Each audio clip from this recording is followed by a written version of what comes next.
don't understand why you're 40 years old playing this game still. So. Well, I mean, what game do you think you're going to be playing when you're 40? What do you think you're going to stop Probably playing games? What's the age? What's the cutoff age? When you're out of high school and college. You're a high school kid? Yeah, I'm in high school. Yeah. How old are you? Why does it matter? Well, I mean, you foresee yourself in the future quitting something you love, like video games? Do you not love video games? You just cruise through it. I mean, I think it's a little bit of a waste of time when you're that old. But. Well, how do you know? You're not old yet. I mean, I can think of probably reasons that video games would be a waste of time for a high school kid, too. Do you have a 4.0? Are you in honor classes to get more than a 4.0? No, but... You know what I'm saying? There's more things you could be doing to improve your life than playing video games, too, right? Yeah, you study and not play games. Hey, just recreation, man. Having fun. Ain't nothing wrong with that. All right, then. Hello, everybody, and welcome to Honey Badger Arcade and the Week in Culture. My name is Brian. I know, I look like a girl, but I'm not, and I'm not confused about that. Vivian James is a symbol. My favorite part of the show. When I mansplain Vivian James to people. Yes, yes. Yeah. So, I'm gonna drive it home until they get it. So. Vivian James is a symbol of Gamergate. If you're an old head like me, you know what that means and why it matters. But that's neither here nor there. I'm also joined by problematic white guy John. How you doing, man? Hola. Oh, awesome as All always. Right. Hola, uhuru, and various other greetings. Indeed, hail all, as we say in my yeah, hail, guys. So, Mr. Cornell says, I look like a girl, but I'm not. Joke's on you. I'm into that shit. Lat QCD says, for goodness sake, just come out already, Brian. And but anyways, no, my wife would disapprove, even if I were. But anyway, so we got a lot of. You don't have to hide anymore, Brian. You don't have to hide. I can be the real me. I have a voice changer so I can sound more like a girl, but I'm not going to use it. Okay. So we got, because I think that's just going to like dig a deeper hole. I don't know. I feel like what I'm putting out now is already on forever on the internet. So there's really no escape. But thanks guys for coming on the show. And if you could please smash that like button right off the bat, it helps us get a little bit more exposure, especially if you're watching on the vertical format, which is also going out. The vertical format is for people with cell phones, which is like a lot of the young people, that most of them are on their phones. So, maybe help us get a little bit more reach. And I really appreciate it because I think it's going to be a good show. I have a good feeling about today. There's actually some good news, I think, with regards to not just the culture as it moves along, but also normies are starting to take notice and they're speaking up, and I have some optimism, and I know that people don't like optimism, but I don't care. So all right, but anyway, this is what we have on store today. Yeah, I do. There is I think so. I'm looking at what we got, and I mean, yeah, sure, there's still cringe out there, but people know it's cringe now. A lot of people are awake to the cringe, to the subversion of our culture, and they're becoming more and more vocal. And maybe it's because the algorithm is doing this for me, but when I look on YouTube, I see constant videos from people who I've never heard of that are not, sort of like the usual suspects. And they're making videos going, what the hell's going on with our video games? Or what the hell's going on with our movies or my franchise or whatever. Mm-hmm. So I think this is good. But I have delayed long enough. Let us look at the topics that we have. So you put this one out. I grabbed the Park Place link for it. Yep. But I also have your original link. This is from VG247. After Suicide Squad killed the Justice League's poor performance, Rocksteady is reportedly the latest studio to suffer from layoffs. Warner Brothers previously referred to this game as disappointing. That's putting it very mildly. So, do you want me to? Do you want to say some things about this? I mean, it doesn't surprise me, but no, I mean, like we're kind of at the end of what has been a long, drawn out, train wreck. That's just kind of like like it doesn't surprise anybody that this is what comes next. This was an academic kind of situation when they made this fool's gambit to take a 75 plus year rich history and narrative and completely just piss all over it after shooting Batman in the face. So I mean, it's not really too surprising, and I don't think anybody's really gonna as much as I enjoyed Rocksteady putting out the original Arkham trilogy and the first Batman Arkham game was that was an amazing game, and it was to see what they had turned it into, standing on the shoulders of giants with this last group of people that put out Suicide Squad game. I mean, there's nothing here that was of value to anyone. Nothing is going to be lost. Nothing of value was lost. Yes. Yeah. So, I mean, this was kind of like admittedly, yesterday's holiday. It's been a little bit of a slow weekend. And so, this was kind of like, oh, well, we all know this is going to happen. So that's why it kind of just became like the easy story to make a thumbnail, make the thumbnail for. So, yeah, I mean, but I gotta say though, granted, it didn't have a great launch, but before this game came out, I was thinking that how do I put this? The shape of our culture going from the point that this game was being launched onward was going to be really determinant on like what we can expect down the pipe. Okay. So right. I think that this game being the massive, not just like a massive financial failure, it was so bad, so poorly received, so few people were playing it that they had to fire a bunch of guys that worked at Rocksteady. There were layoffs. Now, what I'm assuming is the layoffs were probably most of the fat of the company, and they definitely kept the people who made this brand what it was, if there were anybody left.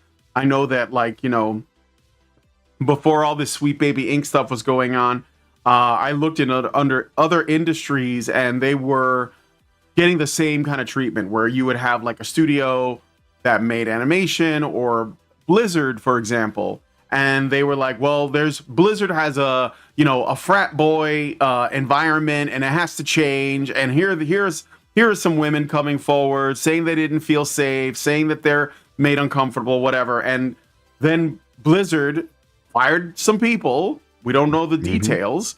And then suddenly we have, shitty games coming out of that company. Like Overwatch went to shit. I don't know about Diablo or World of Warcraft, but people were like, the company isn't the same. And some people blame the fact that they merged, like the Activision bought them out.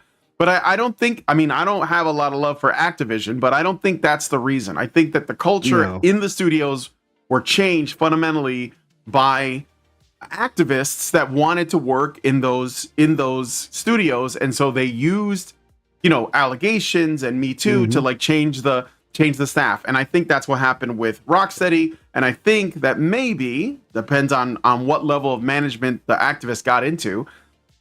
The people that got fired were the ones that were, in fact, in there actively damaging the company. And they were probably responsible for Suicide Squad.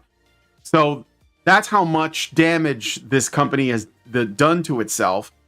But the plus side for this, for me, is that this shows that the actual market is not there. So there are people that they're not doing this kind of stuff that we do. They're not thinking about things in these terms, but they're looking at this game and they're like, this is garbage. Like, I don't like what they did with, basically any of it. I don't like how they changed the characters. I don't like how they killed off the Justice League, how like did them dirty, etc. And he, you know, the fan base, or like the fan base they thought was there, the people who played all the Arkham games, they didn't play this one. And this is a good thing because it means that people are paying attention. Right. What I thought was perhaps the best protest was when the game did come out and the player count for the original Arkham title went through the higher. roof. You know, yeah, and it's like 3-4 times higher play counts. Like, it was insane. But you know, like this, the thing about this too is a lot of these companies, like you're saying, that were directly involved, kind of like in the, I guess the after effects of Gamergate 1, as we call it now, I guess, in retrospect to history.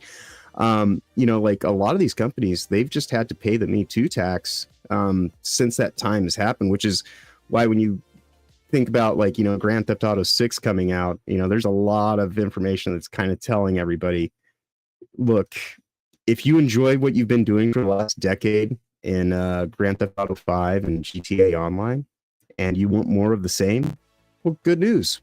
That's coming out with a little bit better graphics and probably, like, you know, an actual gas gauge that you have to keep track of, so you can, like, you know, like, I mean, I'm not expecting good things when GTA 6 comes out in terms of monetization schemes, but that's like a whole other thing. But, you know, it's all too obvious that, you know, these companies, they went through and did their purging, and then the people that have been left, it's almost been like this thing that's been done in phases to get us to this point to where it's become more automated in the game making you know, process itself. Like, all these different systems are being turned over to robots, and you know, like, it's just par for the course for, you know, the setup.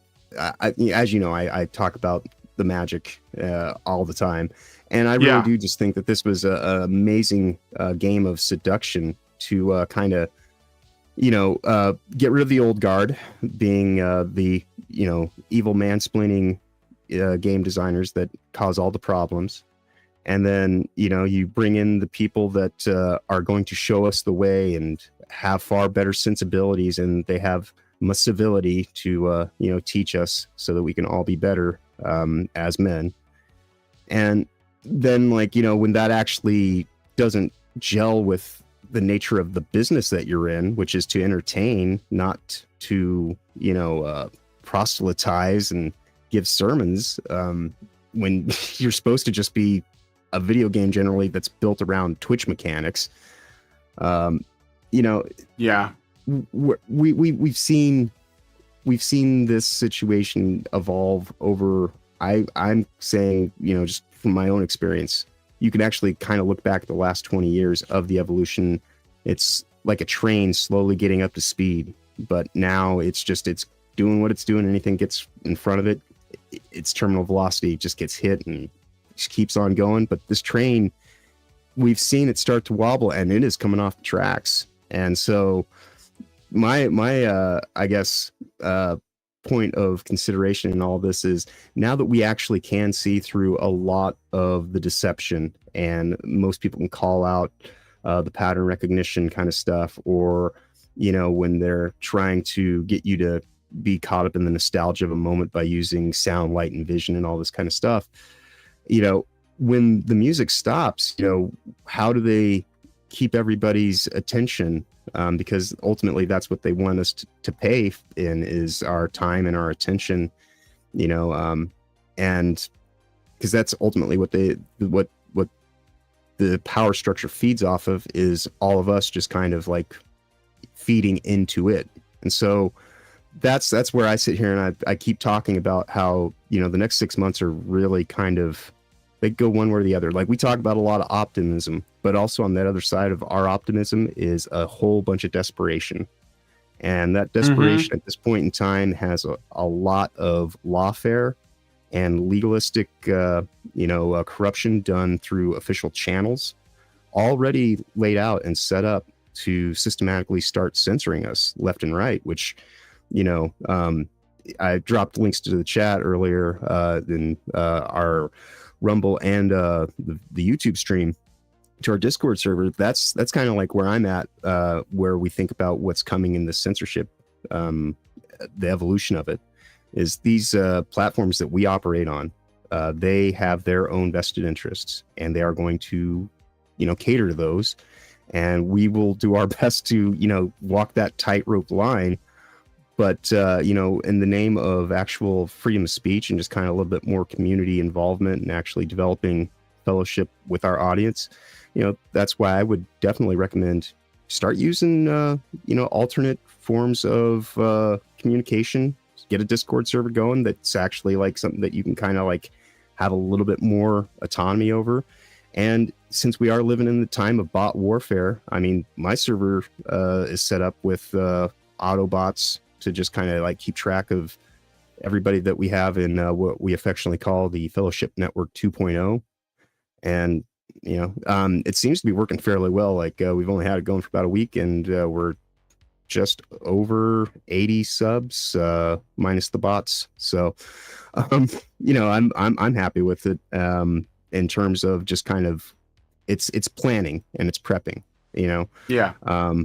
And it's like anything. It doesn't mean that it's going to be, the silver bullets that's going to save you, but it is giving us one more resource to kind of speak freely to each other and to our audiences directly, even when we can't necessarily get into all the this and that's on these episodes. If you get into our Discords, you can have deeper conversations. We can go into some of the stuff, and that's really what we need to start kind of focusing on. Is when we do these shows, I see people are having these discussions now, but we need to be doing more than just talking about what has happened. We need to be working on what comes next, and that's the reason why we should be working towards making our own independent control environments and things like that, where we actually have more autonomy than the systems that want us to be beholden to them. But I've chewed it like 5 minutes of time, so I'll let you speak. So.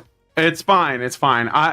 I'm just saying, like, I gotta celebrate every step we take towards something better, and that's like the goal of today's show is for me to just say, look, here's where things are at. So at first, 10 years ago, so this is I'm doing the long game, but I think that if you do it in a low bottom up fashion, it's a lot more stable. It's a lot less likely to fall apart. So 10 years ago, when I brought these things up, people thought I was ridiculous. I argued with developers.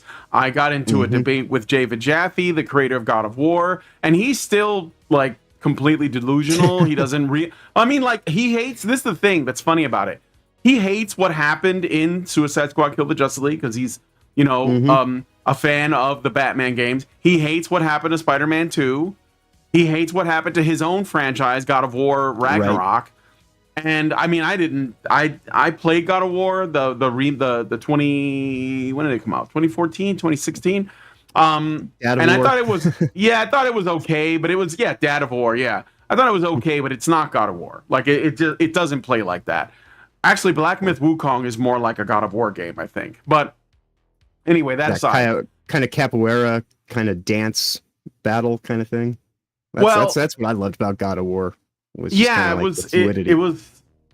then obviously like the scale, like that was the thing about God of War. The old one is the scale of everything, and the remake it made everything so intimate that you could tell they were trading potential for more bigger gameplay, like bigger scale stuff for fewer models that are more detailed, so they can say, "Oh, look at how good our graphics are." And I think that was my one of my big beefs is like making something look photorealistic or whatever, making something into a movie. I don't prefer that. I prefer a game, and this is the trap that Sony fell into. And I played the PS1, the PS2, the PS3, and the PS4. And I'm not a Sony fanboy, but I always preferred them because they had more of the titles I liked, especially because at the time Sony had more Japanese titles on their console, and I prefer Japanese developers.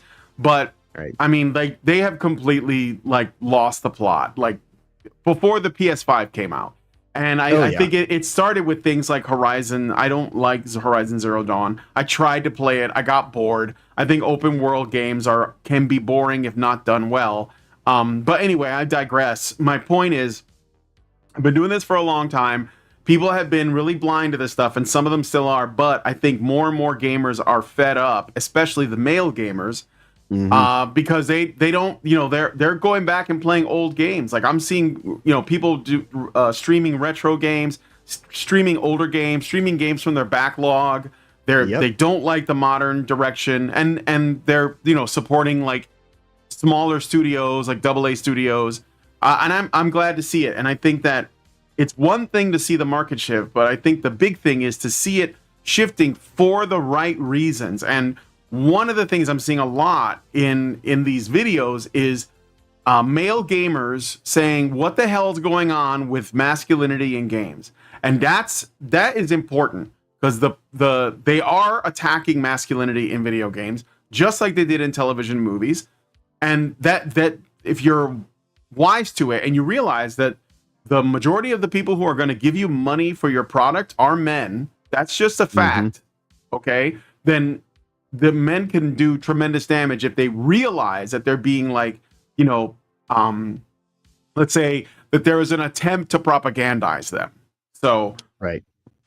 Anyway, so yeah, that's a good thing, and I want to move on to the next thing. Is related in a related story. We got this thing from about Concord.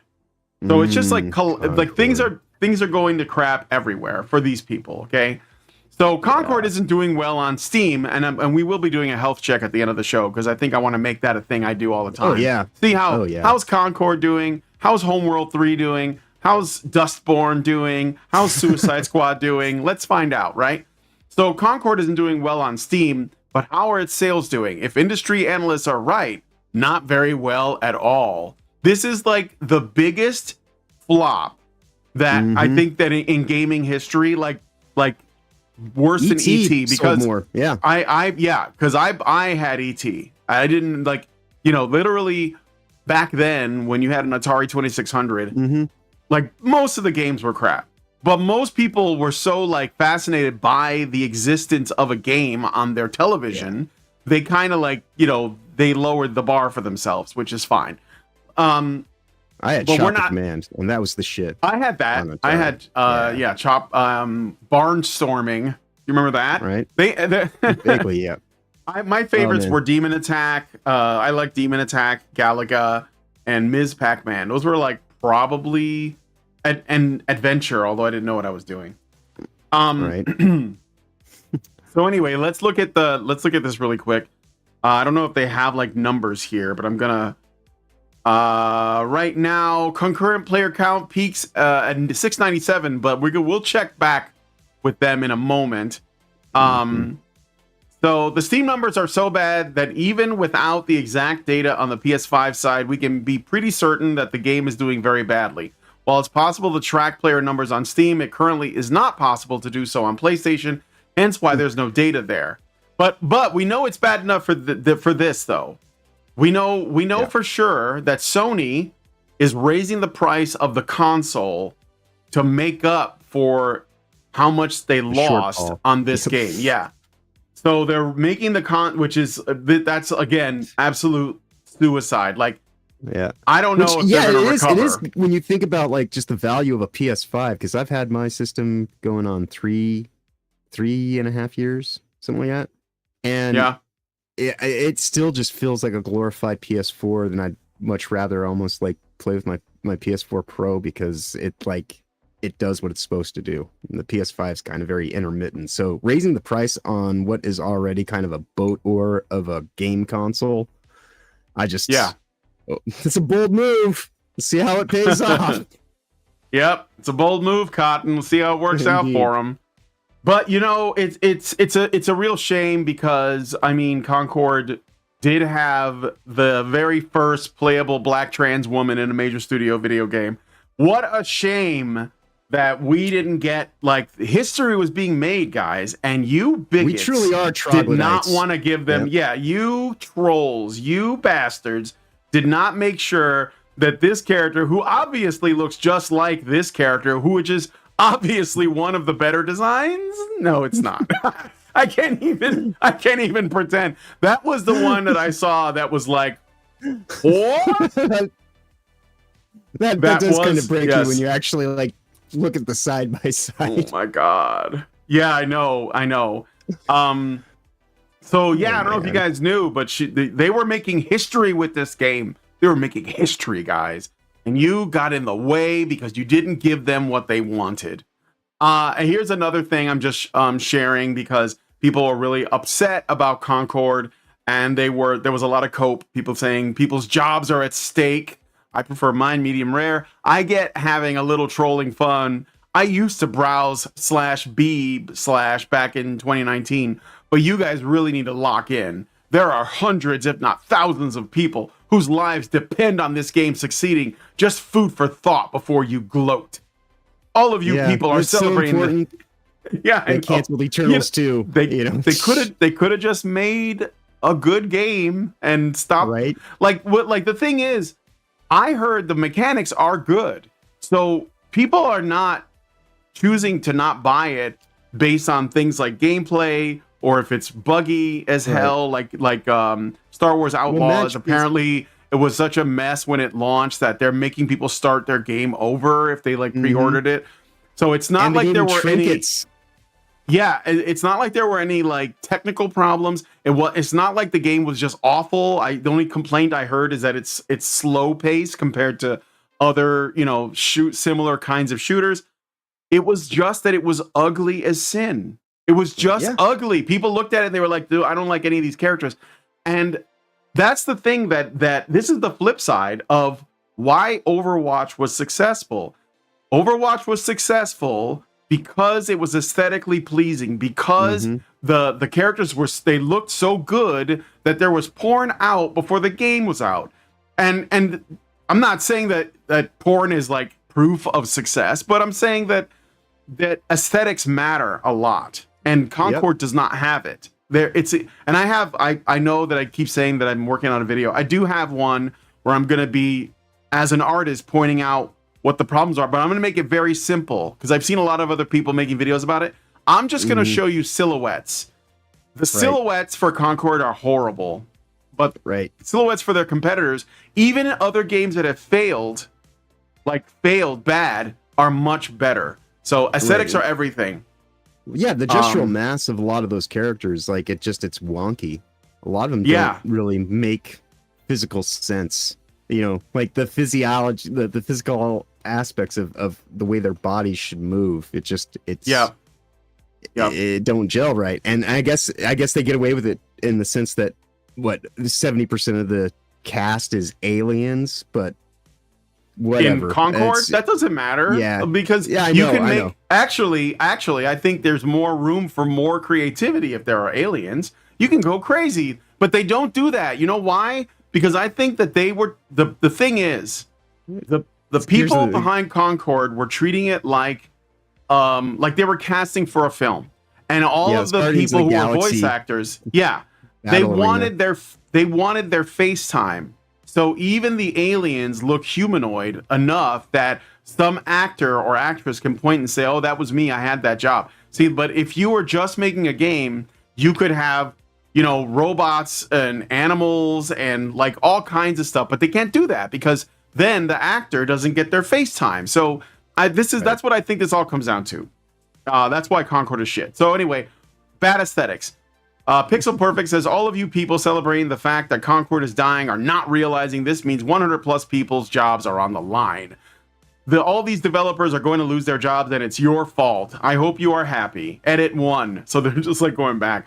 Just because you spam jesters doesn't mean you magically win the argument. Jesters. Clown world.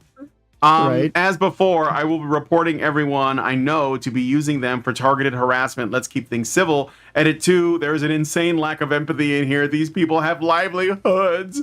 Again, like collectivist guilt for everyone. Yeah, I won't be moved by your tears. I mean, frankly, you should have just made a game and listened to what people want. You should have like gotten people on your team that understand aesthetics. That's really what killed you guys. I'm sorry, but it's true. So, and much like the acolyte crybabies, I would drink your tears in, but quite honestly, they're all too salty. I'd end up more dehydrated than before I started. They spent more time putting the pronouns under every character and not enough time asking themselves, does this game look ugly? And I think that you underestimate. I'm telling you, people underestimate how important that is. But anyway, so that's it. We'll come back to the numbers for those games later. Yeah. I wanted to very briefly show. I'm sharing this one already. So they're trying to cancel Star Wars Theory, and well, I mean, this is what I don't know. Yeah. So Ilana is Liana, whatever. Oshamir Brain Rot said Ileana, this is straight up. who knows? Yeah, this is just straight up racist. Amandla calmly expressed her emotions and experience, and she did so eloquently as possible. He's calling it a meltdown to play into the angry black woman stereotype just when I thought this man could sink no lower. And then someone else says, Ember with a rainbow flag and I don't know, what is that, a trans flag? I used to think SWT, that's Star Wars Theory, was cool. He made fun videos about the lore, and I cheered for him when he made his fan film. Now I wish his stupid channel would get demonetized. And they are trying to do that. And I want to use Sounds like some fickle bitches. Yeah. All right, go ahead. I just want to say that I wonder if Star Wars Theory understands what he is up against, because this is the thing that I think a lot of people miss. Most people, especially normie types like him, they think, oh, I'll just explain my position and then they will listen to me. And then they'll say, oh, I see, you just disagree, or you just don't like the show, because he obviously doesn't like the show. Yeah, and I respect your opinion, etc. But no, this is not exactly what this is about. Remember, I always say, the thing is not about the thing. The thing is about the revolution. These people are activists. They're not artists. They're not actors. They're certainly not Star Wars fans. They are not the kind of people who actually care about things like canon and lore and symbolism and, archetypes. They don't. They care about the revolution all the time. I remember, I'll give you an example. I'm going to get into a little bit of political theory for a second here. So go for it. Okay.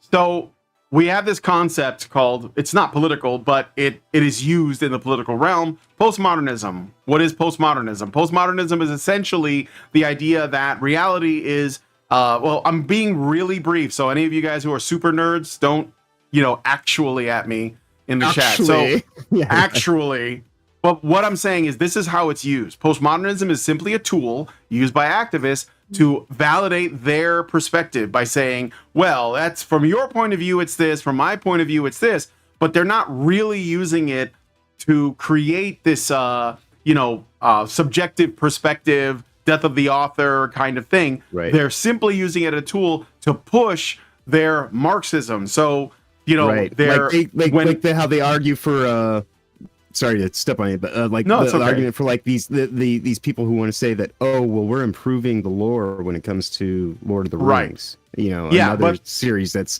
we'll probably get into that's dearthing quite badly. Well, I didn't have it on the list, but we can give it a mention. Yeah, it's definitely that. Yeah, I'll give it a mention right here then, in that sense, because that's this collectivist Marxist kind of bent on, we're going to improve the story and make it about what we need to be focusing on here and now. And you're going to improve on Lord of the Rings. You're going to improve on J.R.R. Tolkien's writing. Get the fuck out of here, Yeah. And that's why, to take it back to what we are actually talking about, why they look at Star Wars Theory like such a lightning rod, because he was one of them. And, he was. And because of that, they are more harsh and, just vehemently, they hate us easily, but it's like a smoldering hate. For Star Wars Theory, they want to skin him alive because he's like, he knew he was the sacred text, and now he speaks as a heretic, and he's yeah, like yeah, and they're trying to cancel him. They're trying to cancel him, and he may get canceled. He may get his channel demonetized or something like that. Because YouTube, Google, they do side with these people. They tend to. So like this is the thing that Star Wars Theory has to understand. Okay, these people are not simply Star Wars fans with a different perspective that just want things to be shaped for them. They are not doing that. They just want to destroy it. Like this is the thing. Like they believe in an idea that, and I've read this out. I don't have it in front of me, but Karl Marx himself, who was a big fan of, I think it was the Divine Comedy, specifically Mephistopheles, and he had this favorite quote, which is essentially to destroy everything because that's the only way you can build something new. So all of these commies, okay, they want to destroy what is there and then build something else. Of course, they don't have any talent, they don't have any ability. We've already seen what they do. Kill it if you have to. That's why they just destroy the past, kill it if you have to. That is what they are doing, and that is what their intention. And Star Wars 3 doesn't. He's still. I understand the instinct, okay, to be like charitable, but that's not what this is. I'm just letting you know, right? Star Wars Theory is an interesting character you have to imagine what can be unburdened by what has been. That's what that means. It means that, though, right? Right. Destroy the past. It is a more elegant way of saying yes, and that's exactly what it is. Cast it in the fire is what she's saying when she says that. Take the life that you once knew, and get ready to eat the bugs and get in the fucking pod, because that's what we've got in store for you. Yeah.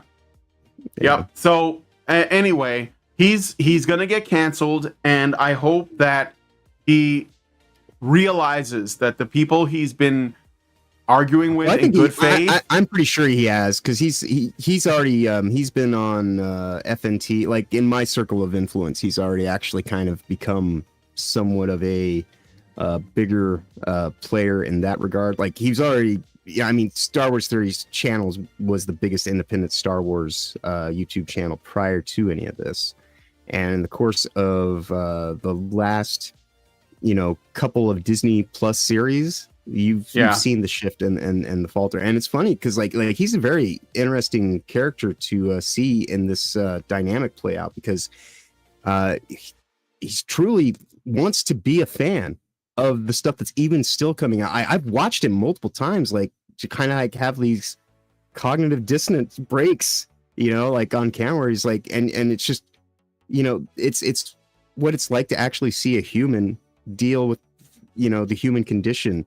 And, when the things that you actually love and care for, and actually like, this guy he has a business that's built around Star Wars lightsabers and everything. Like, he's not the guy to like go after saying that he's somehow like your enemy. Like clearly he's been exploited just as they are, but because he actually has, enough discernment and awareness and reasoning to say, I'm done being exploited. That's the thing. Like, because for them, they're still in the delusion. They're still in the haze. They're enchanted by the dark magic. And to have anybody breaking the spell, that will take them out of their safe space and out of their comfort zone. They can't have that. And if they're going to come out of their comfort zone, they're going to come out of it swinging in tism time.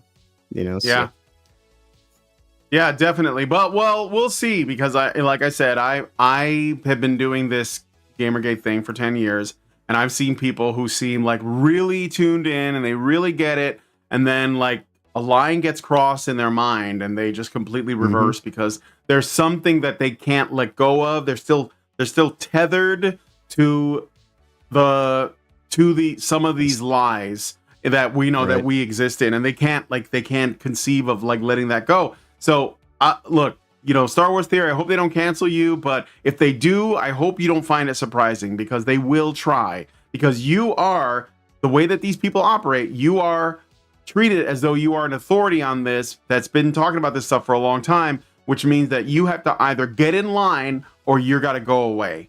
And if you're not going to get in line, which it looks like you're not going to do, they're going to make you disappear because they have to preserve their narrative. Even as the entire Star Wars franchise burns to the ground around them, they want to pretend as though everything is fine and actually, you know, it's the children who are wrong. So that's what that's what you're going to have to deal with, because these people are ideologues. They are religious people. They have a religious mindset. Zealots. Yeah, they're zealots. So anyway, all right, let's move on to the next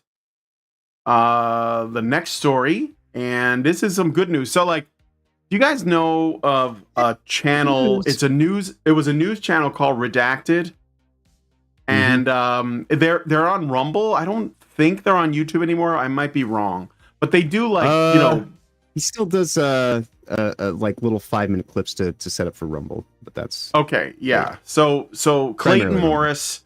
Yeah, Clayton Morris runs a website called Redacted or a channel on Rumble. And a lot of it is like kind of like global news stuff going on. You know, they were talking about like, you know, the vaccines and like the problems with them. So they're pretty based guys. Okay, they're good about questioning everything, and they talk about stuff going on in the Middle East. They talk about the Ukraine. They're tuned in with all the various stuff with the news. But one thing I did not know is that Clayton Morris, who's one of the hosts of the show, he is a huge gamer. And so he has a channel where he just talks about video games. And he mostly plays a lot of retro stuff, but he's also talked about some newer titles as well and what he likes about them and so on. And so he did a video because he's very much like a defender of gamers. Okay. What are you guys? Oh, somebody's saying that the comments aren't showing up. Is YouTube involved in shenanigans? I don't see anything. Let me see. Well, Mr. Cornell is saying YouTube a censorious asshole. Asshole. He says I didn't send the second comment. The second comment didn't hit the second tower. I don't know what that means. Thank you for subscribing, Matthew Webb. Really appreciate it. Thanks for joining the gang. I actually have like a animation that plays when I get subs, but I don't use them on this show because it's a bit of a distraction. It's a massive distraction. Like loud music and like, you know, techno music starts playing. But anyway, thank you for the subscription. So anyway, he's a big defender of gamers, and he talked about this article. Are video games good for you and your brain? And it's a little bit cautionary because we're talking about children in this particular article. And obviously we know addiction is a real thing that anyone can have to any number of things. You can be addicted to food, you can be addicted to porn, you can be addicted to alcohol, you can be addicted to gambling. And I don't think video games is like off the table. Hell, there are people who are addicted to exercise, you know, and steroids and stuff.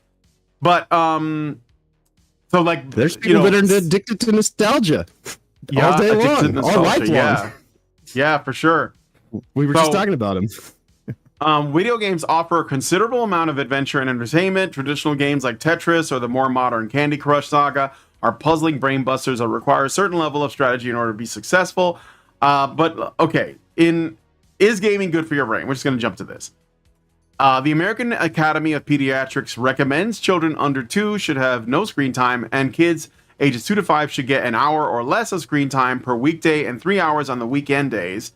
Now, screen time, I don't think just refers to video games. I think you could sit a kid in front of like YouTube or whatever. And I don't believe in, like, I'm not a parent, so, you know, not a person that experienced this personally talking about it, but I have nephews and nieces, and I think that when you are parenting or being an uncle to your kids, it's probably better to you spend time with them yourself than just because like the problem is sitting a lot in of the parents same room while they do something else. Yeah, well, a lot of parents use the iPad as a device to like essentially as a babysitter, and that's a different conversation, but I want people to know on the record I don't think that's a good idea, especially if you don't know what your kid is doing on the internet and you're just giving them a tablet dissonance, so that they stay out of your way. Yeah. And also you should be engaged with your child. Like, you know, go ahead.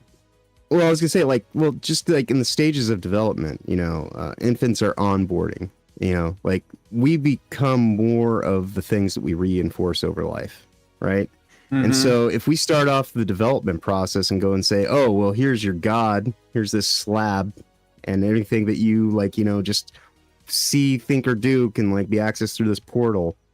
Like that is probably not a wise thing to go and put into our society as like, you know, like a norm. But here we are, like, you know, we're like 15, 20 years on from iPad. So like we are very much seeing the fruits of that labor. And, you know, I'm of two minds about this because while I do agree that, you know, better parenting should hopefully lead towards these kinds of decisions on a parenting level, when I see stuff like this, I just say, oh, welcome to China, Illinois, you know, because like this is what this is all about, you know, like this is exactly what they do in China. Screen time is based on social currency and this kind of standing and all these kinds of things. And, you know, so they may use a different set of words, but the ultimate, you know, goal is the same destination, which is you have to comply and you have to like, you know, like toil and this and that. And like they sell the social aspects of, you know, all this collectivism so highly. And, you know, like many things, you know, like that are bought and paid for with spokesmodels, there's a reason why they hire people like that to sell you something. It's because it's not worth it in the long term, you know. And so as much as they speak to and I speak as somebody who kind of went through the whole, like I was a Bernie bro of sorts and like the whole thing, and you know, and I wanted to believe in like, you know, the American spirit of like, oh, well, we can actually like, you know, have somebody that gives a shit in office. And quite clearly, you know, Bernie Sanders was more concerned about like, you know, sleeping easy at night and not ending up on, you know, one of Hillary Clinton's avoidable lists, you know, and he played ball. And then, like, you know, the second time around, like, his heart literally wasn't in it. Like, his heart, like, fucking was, like, seized. And, like, you know, like, because the heart attack in many ways was kind of like the universe speaking to him, saying, yeah, dude, this isn't you. You're the machine.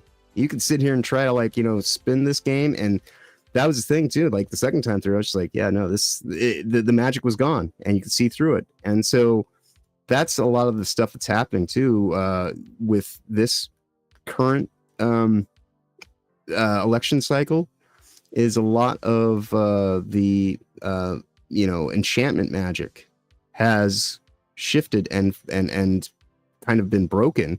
And when you've got a cackling witch like Kamala being, you know, kind of like the focal point on what they have to try to like center it around, and you've got in opposition to that, Donald Trump, the guy that they try to paint as like, you know, the mean tweeting, pissed off orange man. When, thank you, Kamala, and you know, like for a second I was like, could somebody let a fucking hyena in here? Like, but you know, like and this is somebody who, you know, like I said, my experience with Donald Trump's leadership in America has been an interesting you know, dance. And as a guy who was on one end of the situation with him, to kind of like, you know, kind of be like, well, I know what it's like to be attacked by the legal system and persecuted through lawfare and all this kind of stuff. And, you know, ultimately, do I agree with everything about the guy? No.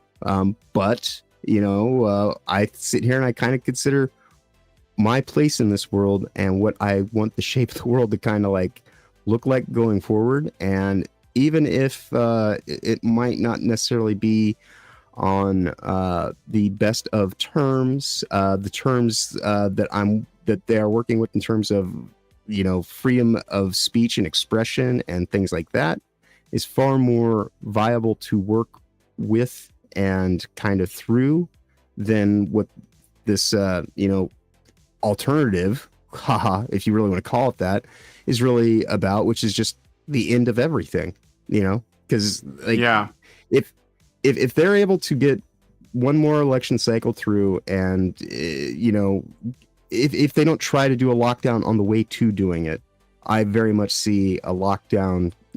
If Kamala is to take office, there's a lockdown right around the corner from that, because there's going to be so much dissension.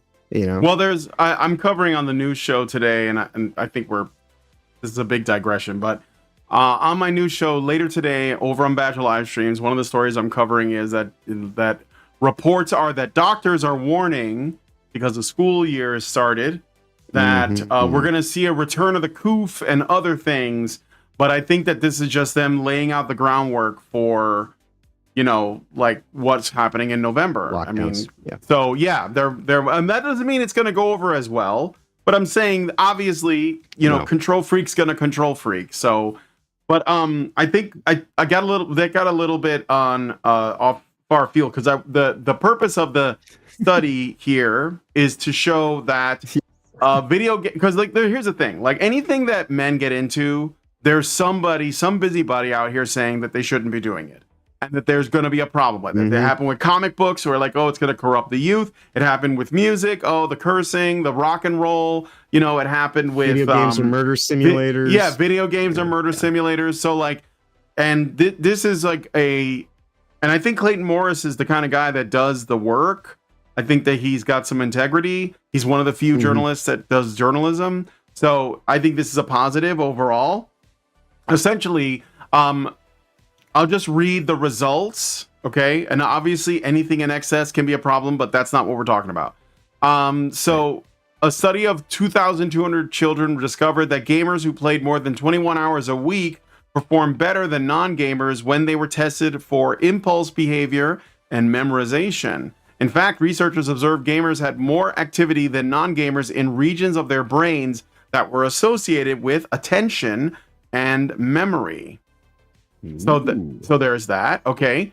And then we got much research has been done to show that video games impact brain plasticity, or brain's ability to change in response to learning, through the use of attentional control and reward processing. The idea here is that the more you're able to direct attention towards a certain task, the more stimulated you are by completing that task. From there, you can then move on to more complicated tasks. This is especially important when you consider that your brain's gray matter, the outermost layer of your brain, contains billions of neurons and is responsible for controlling your movement, retaining your memories, and regulating your emotions. Essentially, the more you learn, the more your brain can adapt. We already know that it's stimulating. I'm not going to read that. We already know that it improves your visomotor abilities and your your hand-eye coordination.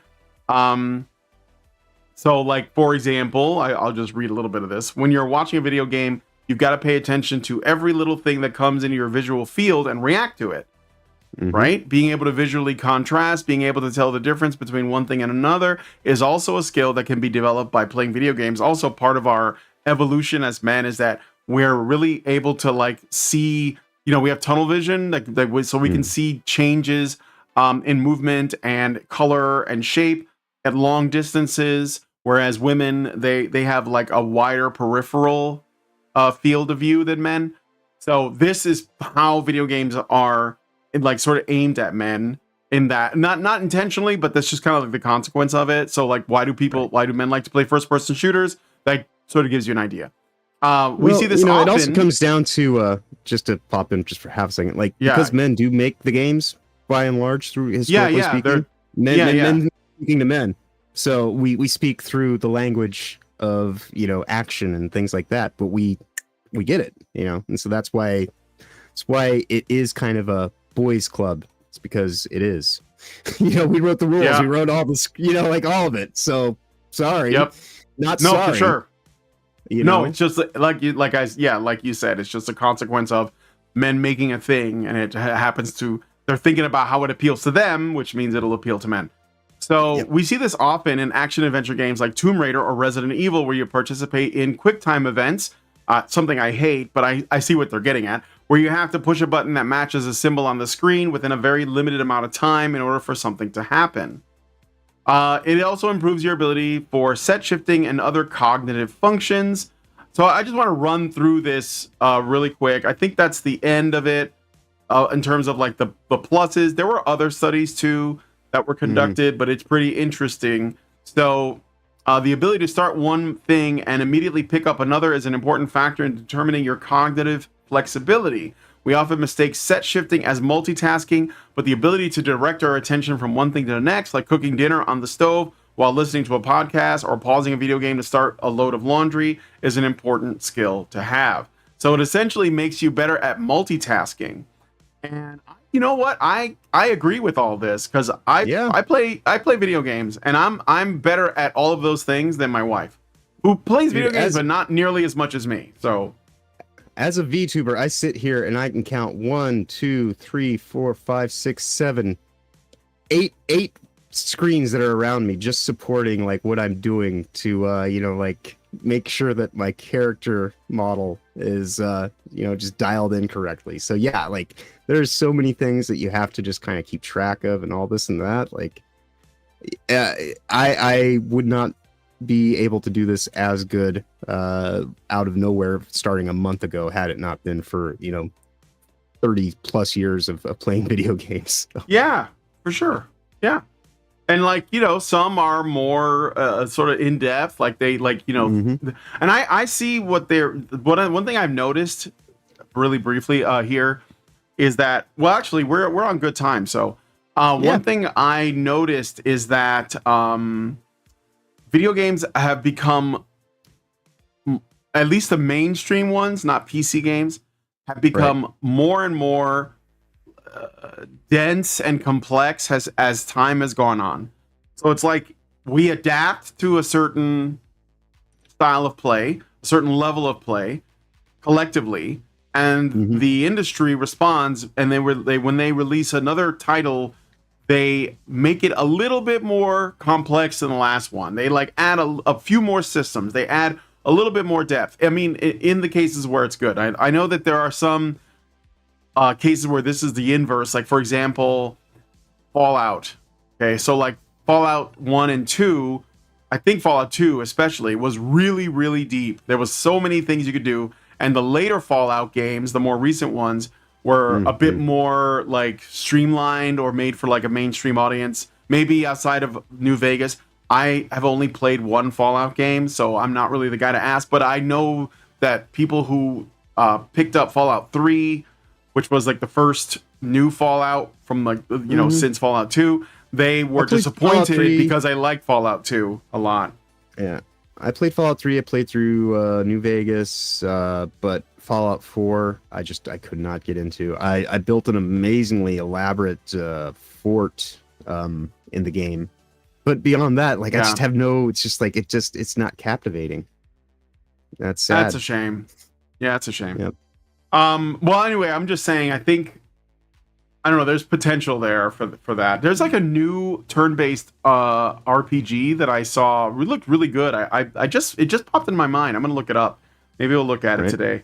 I got a super chat, super chat from Albernator Retro. Thank you, Albert. And he says, Kamala knowingly sent an innocent man to delete's row. Anyone who needs more convincing than that, their short bus awaits. Thank you. Not just one, thousands. No, yeah, lots. I think that the media is going to work hard to memory hole all that, so we're not going to hear about it. All right, well, anyway, let's move on to the next story. Let us know what you guys think about this one in the comments. And yes, my dog, Jojo's hiding his face. He's being shy. Jojo, hey, Jojo, look at me. See, there he is. He's alive. It's okay. Go back to sleep. All right, so let's move on to the next one. So this one you sent me, and I saw the video for this. So I'd say we maybe should just like show people what it is more. So, like, it's just like a really amazing mod. So somebody made a mod for Cyberpunk 2077, and he is a Joestar. Yes, he is. He is a Joestar.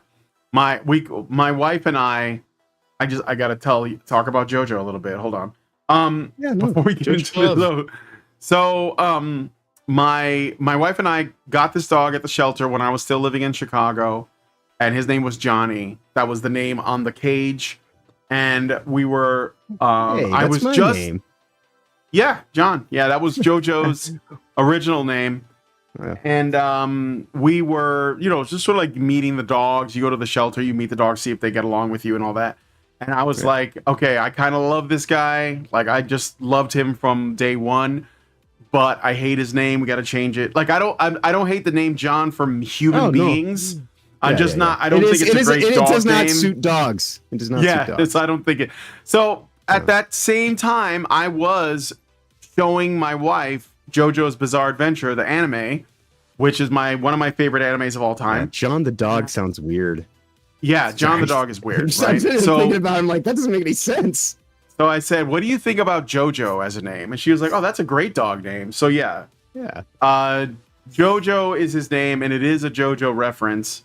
And his collar, you can't see it, but his collar says JoJo in Japanese on there, along with like it in English. So, all right. Anyway, let me get back to this. So, if you, I have Cyberpunk 2077. I got it like a year after it launched because I know launch was disastrous. But a year later, they put it on sale for like half off. And as someone who's a big fan of the tabletop game, huge fan. I ran it for like 3 years, like back in the day. I was like, I've got to play this game. And also at that time, I heard a lot of good things about CD Projekt Red, even though I never played any of the Witcher titles or whatever else they made. So I picked it up, and I still have it. You know, I like it. It's in much better shape than it was. But apparently, though, one of the things that's really great is this mod. So, Cyberpunk 2077 fans stunned by hyper-realistic next-gen graphics refresh. I happen to see this on, and I don't know, like, I don't think my machine can run it, but I'm thinking about trying it. Not really sure. There's no denying that Cyberpunk 2077 is already a pretty realistic game, but one creator has gone above and beyond to give it a next-gen hyper-realistic refresh. So this is a mod for Cyberpunk. It's gonna load an ad. Witness the greatness of Anna Hall. I'm gonna mute that while the ad is playing.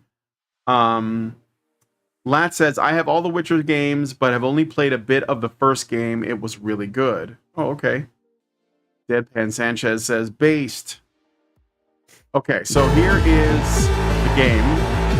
Probably don't need the sound. But essentially the mod does like yeah, you should be able to see Phantom Liberties, like RTX. 5. Yeah, look at that. So the puddles. Remember Puddlegate from Spider-Man 1?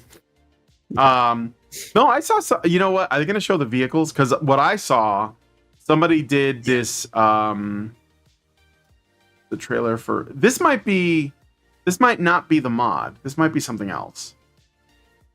But that does look good. I don't think my machine could do that at all. No. When I so yeah, 85 FPS. Wow. Yeah, RTX this technology. Yep. Okay. You add aids. Yeah, maybe The Witcher will go on sale or something. I don't know. That's not quite. That wasn't the video I saw, but maybe I can find it. The mod. Oh yeah, you have to pay for it. That's right. It's not free. Yeah. Because that's okay. I was just Oh yeah, I mean, considering the amount of work it looks like went into it, you know. I'm a believer in you know, I'm not big on profiteering, but I'm all about prosperity. You know. Sure. It's like you should kind of be able to like, you know, actually prosper for the time and effort and things that you do. No, I don't think it has to be free. I think that if you do something really great, I think that you should pay for it. You should pay for it. You know, I'll look for the one that I saw. It showed the vehicles and it looks like photorealistic. It's pretty crazy. Those reflections off the cars were pretty intense. Yeah, very, very cool. All right. So that was all I wanted to share about that. If you guys have any like really cool mods, because you know I made this joke and but I kind of stand by it. Okay, I said, you know what would save Concord? Mods. Like if they modded the game to look great and make the characters look hot, and maybe just put, you know, just pull them for wherever. Put 2B in there. You know, put Eve from Stellar Blade in there. Put Ultimate if I Bunny were- in there. If I were there in the design team right now, that would be my form of damage control. Is like, all right, so we are turning our game into a platform for people to make a game. You know? Like and just hand it over to people. Be like, here, fucking have just fun, do it. Hoss, you know? Just mod the crap out of it. Replace the robot, but put Thomas the Tank Engine. Put CJ from San Andreas. Like, just fill it with whatever else. Put We'll Peter Griffin, Sonic in the Chaos Emerald mode. And just do it all up, I promise you, if they mod it and every model is replaced with something that looks decent, I bet it would blow up. I bet it would sell. I bet people would play it, but it has to be the modded version. It has to be. Oh yeah. That's it. That's the only thing Concord could do to save itself is essentially just go all in on the mods and don't let anyone ban anything. And then I think you guys will be okay. So let's move on to the next thing. Sony on their PlayStation. No, but that's not my problem. I mean, I don't know why you guys are. I don't know why anybody bought it. I was a big Sony fan, and I was like, I'm not getting the PS5 because there's nothing on it. The only thing they had that was actually kind of exclusive was Stellar Blade, and Stellar Blade's coming to PC now. So I'm just going to get it for PC. I have a big stack of cash. That game, speaking of mods, wait until you see the mods for Stellar Blade on PC. Well, I can only imagine. Dude, I saw what they did with Resident Evil 4 Remake. It's crazy. So there you go. Hope you're ready to play as Tifa. I'm glad that I did not get boobs. Stellar Blade on PlayStation just so I can enjoy it in all of its glory on a modded PC form. Probably never play the game vanilla. All right, so we're gonna move on to the next thing. Let us know what you guys think about that one in the comments. Stellar Blade mods are gonna be hella lit. Yes, they are. All right, so this, I gotta share this. I saw this morning. I thought it was amazing. So there's a game coming out called The Forever Winter, and let me just bring it up on the Steam page. It is being made by a smaller studio, but what I'm excited about is this video where they basically make an announcement, and I think this is why I'm interested. So just give me a second. I just want to confirm that it's in Steam. I think it is, though. Attention at smaller studio, given the nature of game design these days. Yeah. So let me see. Yeah. I just want to see if it's in here. Forever Winter. Yes, it is. Yeah. The Forever Winter. It is in there. And they're currently, I'm going to add this to my wish list. They're currently they running an early access. It looks weird as shit. But that's not really what matters here. You got to listen to this, okay? I'm going to play most of this video. Let's just sit quietly and listen, and then we'll give our thoughts on it. So here we go. Indeed. So, here's the deal. These past few months, we've had an outpour of positive reception from you guys around what we're creating, and we really want to get that game out to you sooner. That's why we're diving right into early access on September 24th, 2024. And a heartfelt thank you to everyone who participated in the beta. The team has been rocking around the clock to incorporate a ton of the feedback you guys gave us, and we can't wait to share the progress. Now, I don't believe anyone should have to pay more than 50 USD for a game. And if you want to support the team above and beyond the initial price point, that is awesome, and we really appreciate it. There will be a special edition with the game's soundtrack and Jason's awesome tunes. But that should be your choice, based on how much you guys dig the game. So the Forever Winter is going to be $27 at early access. There will be 0 pay-to-win solutions. You will earn your gear via skill or luck, and you will not be able to buy your way into Nirvana. You will never be charged for a new character, because that's the way it should be when you buy a game. You will not be charged for maps, guns, additional quests, new bosses, and more. That nickel and diming shit is for the birds. We will charge for skin packs, and any sales there will go to supporting the character team and allowing us to make even more baller characters in the future. Now, why do all this? I fondly remember a time growing up in the 90s when you could go to CompUSA and buy a box copy of Command & Conquer, Giant Citizen Kabuto, or KK&D for $50 or less and be set for months. Yeah. I'm really hoping we can get back there. Now for the roadmap. We really respect what the homies did with Ready or Not. Having the balls to release gray box maps into their map lineup was incredible. So we're taking a page out of their book. We will give you one work in progress map early, so you guys can scope it out, have some fun, and hopefully give the team some super helpful feedback, so we can make them even more kick-ass when they drop fully. Taking it one step further, we want the community to get a chance to vote on which bosses and which features we bring online first in our post-launch plan.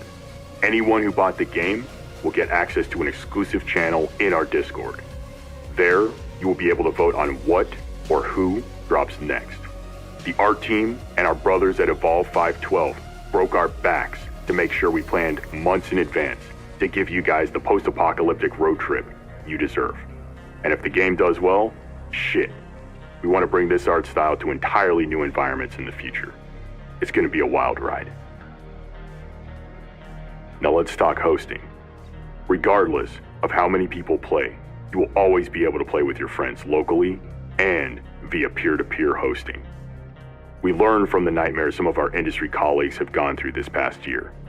So that means no infinite loop matchmaking bugs, and no flooded servers where you can't jump into what you just bought. We did this so that no matter what happens, when you buy our game, you can jump in and rock and roll, even if it's solo. If you want to reach out to the dev team, hit up the Discord. There's a ton of homies in there that love Grimdark just as much as we do. Now on a more somber note, these past few months, we lost Spec Ops The Line, Project Boundary, and now they are shutting down the Battlefield 3 servers. The reality is, in the never-ending quest for profit, they are closing the gate on some really special games that inspired us. Games cost more now to develop than they ever have, and that means risk mitigation is priority 1, 2, and 3. And remember, it's not their fault. They're a product of their environment. And that's why this year has been so inspiring, to see other crews breaking out of that muck to bring the magic, one ammo belt at a time. Lastly, words cannot express how much we appreciate your support. People from all nations and all ages have reached out, just to say, thanks for going there and handling the subject with the care and energy it deserves. This means we're not alone in hoping we see a new Killzone, a gritty Battlefield, maybe a new Command & Conquer title that's not a bloody mobile game. But if the response to what we're building is any indicator, maybe they will find the guts to bring those games back the right way. And in the meantime, we'll see you guys in the Wasteland on September 24th, 2024. Can I get a praise Jesus? Hallelujah. So this is a developer called Fundog Studios, and I mean they're just saying it. They're just saying it. So I think this is an amazing thing to see. Yeah.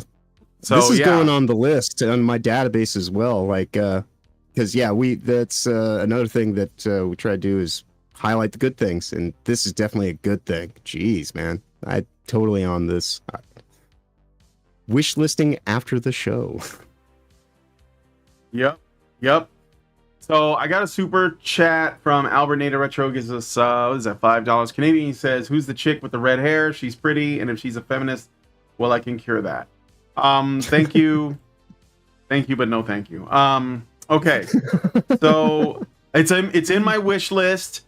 They said effectively that it's never going to be like something you can't play if the server shut down. They will allow local co-op or because it's LAN play, peer-to-peer. So I think that, and it is essentially going to be filling the void that Helldivers 2 left, unfortunately. And yeah, they're just going to take that spot. Helldivers is gonna improve in just a few weeks. I mean, don't you know? It's well, I mean, the magic's gone. Even if they somehow manage to do it, it's never going to be the same. You know, Yeah, like I mean, I said, I would have married that girl, but she had to go and fuck Tim. And I don't care if she comes back. It's like, dude, you got Tim stink all over you, right? Yeah. Yep. So, it's, well, again, you know, there are going to be other games that are going to like have that same feel, but these guys approach, and I think that this game, I hope it's good, because that's the thing. Like, I'm probably gonna pay the 20. It's like, dude, you say $27 and do the early access. Early, yeah. I just want to see if it runs on my system. But I think it might, because I mean, I don't know. I'll look into it some more.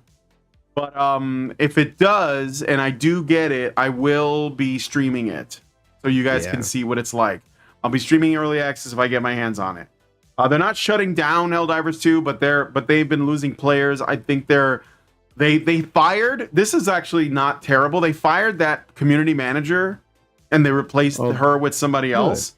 So yeah, they're trying to like. That's only 3 months too late. Yeah, I mean, they probably should have done it right away. But I think that you know, when these murmurs start up, these companies are like, well, are we sure that this is the problem, and they're not like racist trolls? But yeah, I mean, obviously we're not. So maybe it's too late. I don't know. And that's a shame, but it is what it is. So hey, they made their bed. So, now they're laying in it. Yeah. So what do you think about this? What do you think about what you saw in terms of the game itself? I mean, like, he was speaking my language, like, just like, you know, this is a game like from 30 years ago that looks like something that was made, you know, just now. So this is what we like. This is what I went to art school for, was, you know, to take the things that I had grown to love and appreciate and try to make them, you know, more high fidelity and like, you know, actually like enhance the immersion, because immersion doesn't come from all this superficial bullshit as much as like they try to make people think that, oh, we go and we'll cover it in this and that. And no, that's just ticky-tacky bullshit. You want to immerse someone, you have to like capture their heart, their mind, their soul, their imagination, you know, and then the body will follow. And it's not really about like all this, you know, confetti that they're putting in the parade to kind of like get, you know, like shit and sparkles in your eyes. Just, you know, make a really good, fundamental, solid mechanic system, and then just make it look appropriate to the context of the environment that your story's playing out in.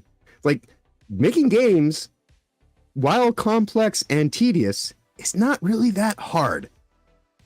Nope. You know? Nope. Yeah, it's not.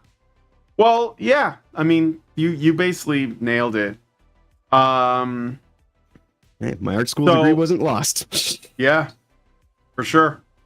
So what do you guys think about this game? Are you interested? Do you want to try the beta? Do you think they're actually going to deliver what they claim?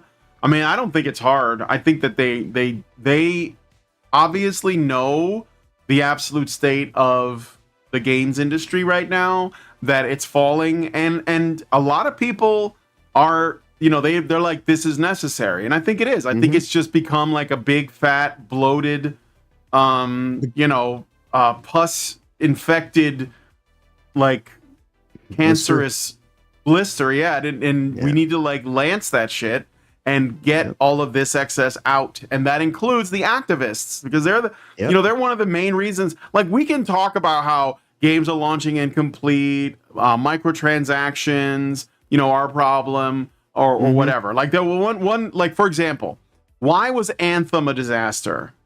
Like, Anthem, you remember Anthem? You like, you all you like, it came out. That was one when, of the like, first live service hell games. Yeah, but it came out when like the Iron Man craze was really big. Everyone could fly around. You had special abilities. It looked really good, nice graphics. But what was wrong with it? I think it launched buggy as fuck, and there were other things. It was empty. So it was failed. pretty. It was a shiny turd. Yeah, it was empty. Yeah, and but when people said, "Fuck this game, I'm not going to play it," the journalists didn't come after them. They joined in because they couldn't call them racist or sexist or transphobic for not liking the game, because it wasn't a good game. It had problems. It should have been better.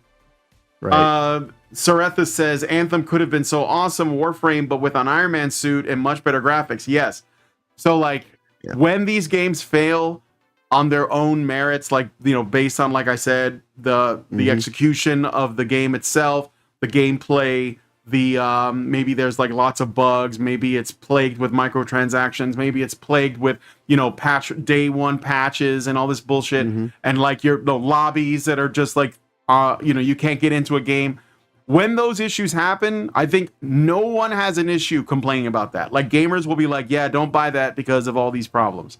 But when it's like this like activist shit, then you run into problems, even though that actually has an impact on the former as well, because when people are putting more energy into their trans side mission, and yet the game still has like frames dropping constantly and other bullshit, microtransactions, etc. Well, then now it's harder to criticize those things because people can just say, oh, well, you're just a bigot, even though you might not even be talking about that. So that's why this stuff, it's got to go like that. That's the one thing that I think needs to get removed from this pus infested pig, and that I'm glad to see it. So do you recall 2 weeks ago when we were doing our show right around Gamescom, and we only got to touch on it ever so briefly, but there was the article in there, the admission of the industry saying that sorry, live service models were like we wanted to like get you guys on NFTs, and you didn't want to buy our NFT model, so instead we went to live service to try to just nickel and dime you that way. And god damn it, it seems as though you still saw through it and you're not playing along. And all right, we're gonna start making you games that are actually games again, and not just here's the outline of the game. Now, would you like to actually fill in the context? Give me more money, please. And it's a good thing. This is what the and I honestly think that the reason Anthem failed all the way back when, it was kind of like when Horse Armor was like the first DLC. Remember 20 years ago, and everybody's like, $5 for Horse Armor. It was just like that shock, like I'm not gonna do it. And Anthem came out, and it was the Horse Armor of live service models, right? Seriously, it was, and because everybody was like, they got pissed off at, they immediately threw their arms up, and now here we are 5-10 years later, not actually having gotten the actual win out of that situation. We all just kind of like slowly but surely lost to what they were trying to get over on us, until it gets to the point to where it's like they make something like, to bring it back to our cover model of the show, in Suicide Squad. Between those bookends of Anthem and Suicide Squad, you have a whole lexicon of just tinker tape, confetti bullshit live service model games that go nowhere and just try to bilk you for every nickel and dime you have in your pocket, just so that you can get to like the next lobby screen. And there are far too many backlogged games in all of our personal histories for these game companies to really like for your own benefit, play the game with your audience, not against your audience. And same thing we were just talking about with Helldivers. That's where you lost your way. You're supposed to be on the side of the humans in the super, Earth battle against the bots and the bugs, not acting like we're the bots and the bugs, that you're trying to somehow get to fall in line to do the thing. Just respect your audience, actually give them legitimate fan service, not I'm gonna mask some bullshit and nostalgia and take stuff that is just desperation and easy, and put that in there as I did something for you. And you'd be surprised how quickly gamers will kind of turn around and respond to somebody who actually takes the time to actually just that video we just watched, that was plainly spoken by a human being in human terms. Didn't hear a whole bunch of corpo speak. Wasn't a whole bunch of glitz and glamour. Just some guy saying, "Look, man, we appreciate what you've been doing, and the support that you've given us in turn, this is the symbiotic nature of games. You know, we have to support the game makers, so the game makers can actually support us. Like we give them a livelihood, they give us escapism. There's an exchange there, you know, and like there has to be a reciprocity in that. And if you're not going to offer people escapism, then don't expect them to pay you when that's the whole point of gaming, is to get out of the contemporary space in this real world, you know, just existential crisis threat that we're all going through by, you know, whatever degrees that we have to face in our day-to-day lives. We just want a little bit of relaxation. You know, this is 1800s. We just go read a book. Yeah, I You know, mean, but it's to help us get century. into. No, I agree. It's to help us. Like, I already read that article about how, in what ways are games good for you, and one of the things that the reasons that what I do is because my brain, and this isn't a boast, my brain is just constantly thinking. I'm like constantly thinking about shit, and so when I sit down and play a video game, it lets me like it's like a Zen thing, you know. So you can tear away that surface and maybe layer. they don't want men to escape. Maybe they don't want men escaping into stuff because they might be able to think more clearly, and they might be able to like, you know, be if we a unlock real our danger. abstract thought, exactly. If we unlock our capacity for abstract thought and you know, problem solving, because that's what video games ultimately are, is elaborate math. And so like if you actually start like, you know, looking around you and kind of like seeing, you know, here and now for what it truly is behind the wireframe mesh that's holding it all together, you know, like if you're actually like a really good gamer, you know, like we've been saying quite a bit in these shows, gamers are going to save the world in terms of like the situation that we're going through right now with this, you know, collectivist threat, because gamers, we're independent. You know, we may work cooperatively in some settings, but even in cooperative settings, we're still individuals in the game, you know. And once again, where Helldivers fall short, it was collaborative effort that everybody got to shine in their own unique way. And I mean, the way that they just kind of bungled something, like, it was such an easy layup win. 2024 games industry is what it is, and all they had to do was just not turn on their audience at the earliest moment that they possibly could. Yeah. All right. I want to show you guys the video of the mod. So this is the video I saw. I'm gonna just play the whole thing, or at least part of it, so you guys can see. And all I'm saying is that this is kind of shows, like, you know, what could be unburdened by what has been. No, I'm kidding. What, like, this is what the mod. If you have, I guess you have to have like a pretty decent graphics card, but there are some other mods that will look pretty good as well. But let's play this one so you guys can see. So this is running on like an RTX something. It's pretty amazing. These are not like main characters. These are literally just NPCs in the game. Yeah. So those are just NPC gangers. Look at this motorcycle. I mean, oof. That's a cop. Yeah. This is all just, these are all like random NPCs you could run into in the game. Those are just like random citizens, you know. Yep. But the vehicles, hair's a little weird there. Look at this guy. Wasn't he in The Fifth Element? Wasn't that look at that. Look at this. That looks cool as shit. Yeah, it does. Somebody's yeah, so these are the people. Let me look at the vehicles. I want you to look at that. This is in-game graphics with this like new card. Look at that.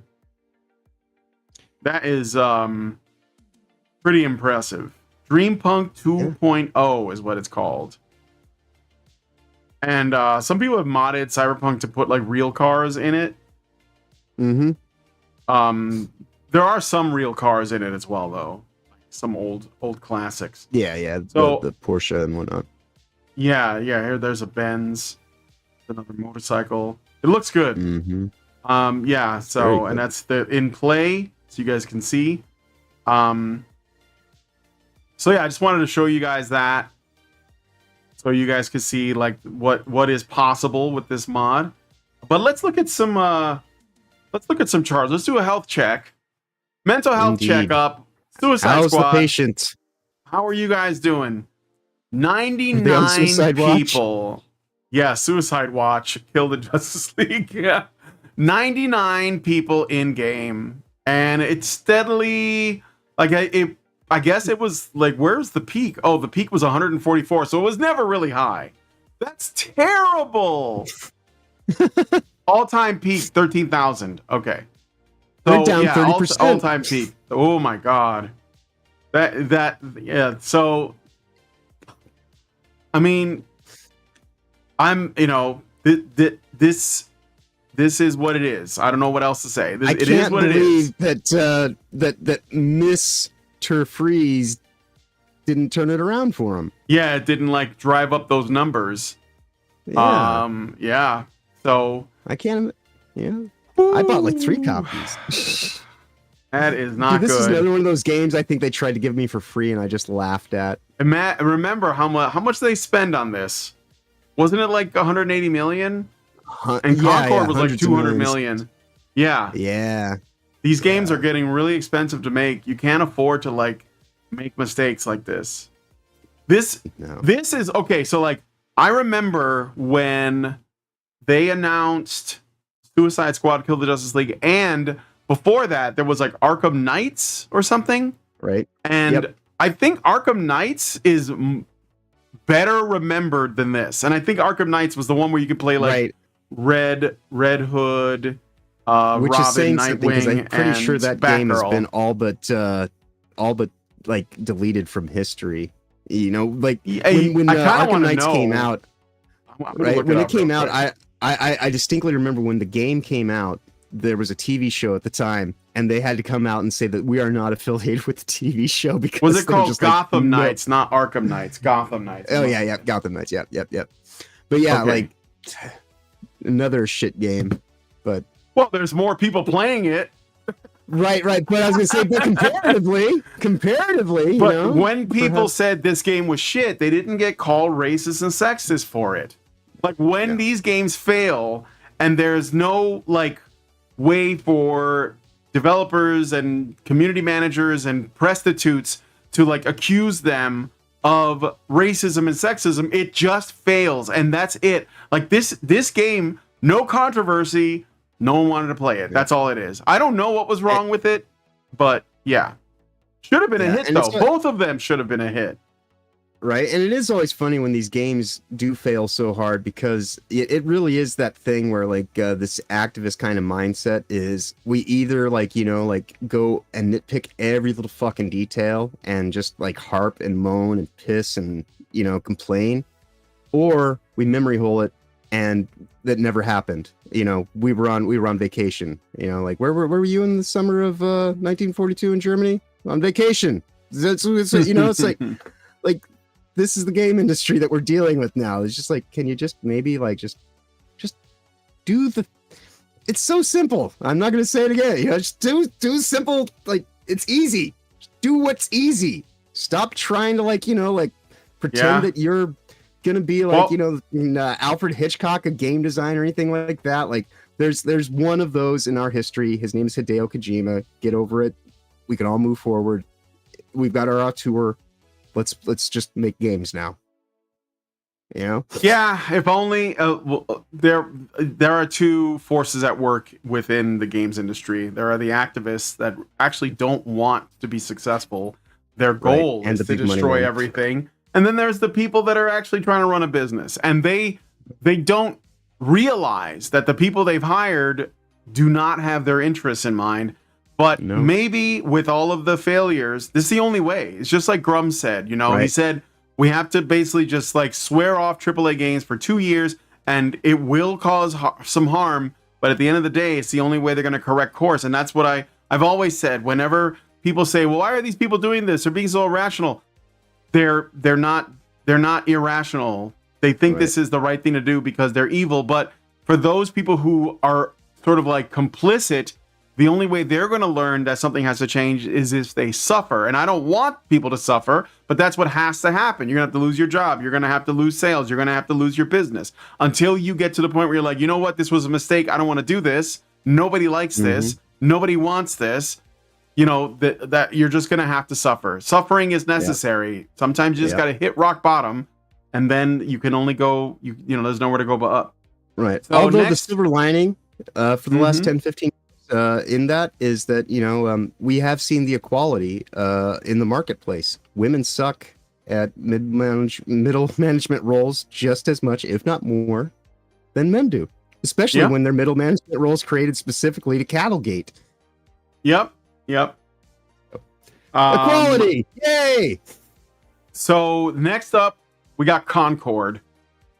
67 people in game right now. 67. Can't Like, get these two are more just people in there so we can get it to 69 so I can say nice. I think this is like, I think these are all just like the team that made the game and the reviewers. That like IGN. This is the IGN team and the development team. That's all that's left. Maybe like, you know, the CEO of PlayStation is like playing a game with but yeah, this 67 people, that is abysmal. And look, it's steadily going down. Enthusiasm, this game is dead, dude. Oh, dead in the it water. was dead before it was dead before they even announced it. 8 years of development for what, 8 weeks of game? Like, it's gonna die. What? Yeah, it really is quite something to like see that much like force and momentum put behind something just to watch it go right off the side of a cliff. I know. I mean, I'm sorry guys, but you fucked up. That's all. I don't know what else to say. Right? You fucked up. You dropped the ball. All right. So can we top this? 67? Dustborn. 16 people are playing. We have a winner. Woo! I don't know which is the biggest failure. Is it Suicide Squad? Like, how do we measure it? Okay. Suicide Squad, Killer Justice League, Concord, or Dustborn? Which is the biggest flop? And I got one more flop to look at. Which metric? Well, that's what I'm saying. Like, is it on investment in time and money into making the product versus the result? Like, how much money do you make on, like, you know, with Suicide Squad? Like, I guess you had to pay for some microtransactions were in the game and stuff like that. Suicide Squad's kind of like the hybrid. It's like the midpoint. And then like, because like Concord is like, you know, like its big problem is they put way too much time and money into something that just was not ever gonna get off the ground. And then like you got Dustborn, which is just, you know, woke upon woke for all the wokest of the woke. It's like a parody of itself. Right. Yes. I mean, it's completely a propaganda piece directly paid for by the United States government and other international, the European Union, the United Nations. Right. It is a full-on globalist threat attack in the shape of a video game. And so, and that kind of like, in a cultural standpoint, it's like, wow, look at that. And because like Dustborn is such a crazy, it's an enigma because it's like the string that you just keep pulling and the thread just keeps unraveling and unraveling. The more it unravels, the more you kind of like realize, like, there's stuff like what I love about Dustborn actually is, so like 6 months ago, when you first actually even got wind of me, when I made my YouTube video about the WF and the United Nations and their involvement in the GDC and all this stuff, I was talking about this all the way back then. And nobody, like, I don't know if anybody, like, we have more viewers watch these, you know, episodes that we do that have ever watched that video in total. So, you know, like, it's kind of like this thing where it's like, I have this little piece of like, oh, I have this great piece of information I want to share to the world. And like, it just kind of like sat here for like the last 6 months, just like birds are chirping, crickets are in the background. Nobody like, but this is exactly what I've been talking about this entire time. Like, we are in the midst of a globalist plot that is specifically aimed at naive young children that are pliable because that's where they kind of see it as an entry point to plant the seeds of, you know, collectivism and all this kind of stuff. And so when I put out that video 6 months ago, I was talking about it was Ubisoft specifically taking WF UN funding money for a climate change initiative based Yeah. game. And all these games are always under, you know, some form of public works. And so like they're all state-based media. It's all propaganda. And, you know, it's all there specifically to beguile you into the idea that, like, you know, it's pretending to be, you know, just this innocuous game. And so in that regard, I think that from a social implication, I would say that Dustborn is definitely the bigger threat, and to see it, you know, just drastically blow up in its own face is amazing. Whereas with Concord, if you talk about financial metrics and things like that, yeah, sure, it sounds terrible, but it really, it's just Sony that got kicked in the dick, and they did it to themselves. So in that regard, it's kind of like, yeah, you know, some rich conglomerate lost a shitload of money. I can't feel too bad about that. And so, Yep. you know, like but when you think about, like, that's what I mean, like, depending on which metric you're pulling at this from, whether it's a financial aspect or a cultural aspect, they both are huge losers. And then you've got the right there in the center, you've got Suicide Squad. I gotta tell you, update. Yep, This is big. This is big. Let me display it. Oh no. I'm sharing this tab. PlayStation is taking Concord offline in 3 days, issuing refunds. Oh snap! Not even 8 weeks. Not even 8 Oh weeks. no! Oh my god! Rest in pepperoni. What? F's in the chat. Breaking news Press indeed. F to pay Jesus. disrespects. The game died in mixed Can you eulogy. imagine? God. Oh no. We did it, gamers. We did it.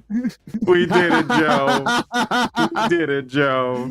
Right on. Put another win in the books.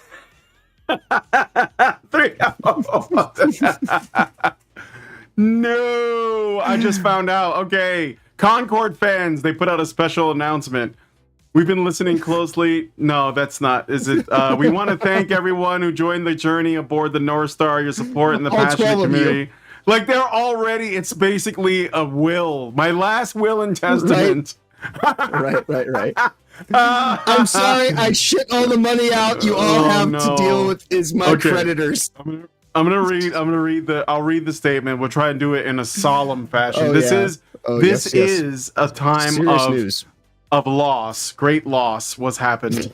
Concord fans, we've been listening closely to your feedback since the launch of Concord on PlayStation 5 and PC, and want to thank everyone who has joined the journey aboard the North Star. Your support and the passionate community that has grown around the game has meant the world to us. However, while many qualities of the experience resonate with players, we also recognize that other aspects quality anywhere near Concord. The other aspects of the game and our initial launch didn't land the way we'd intended. Therefore, at this time, we have decided to take the game offline beginning September 6, 2024, and explore options, including those that will better reach our players.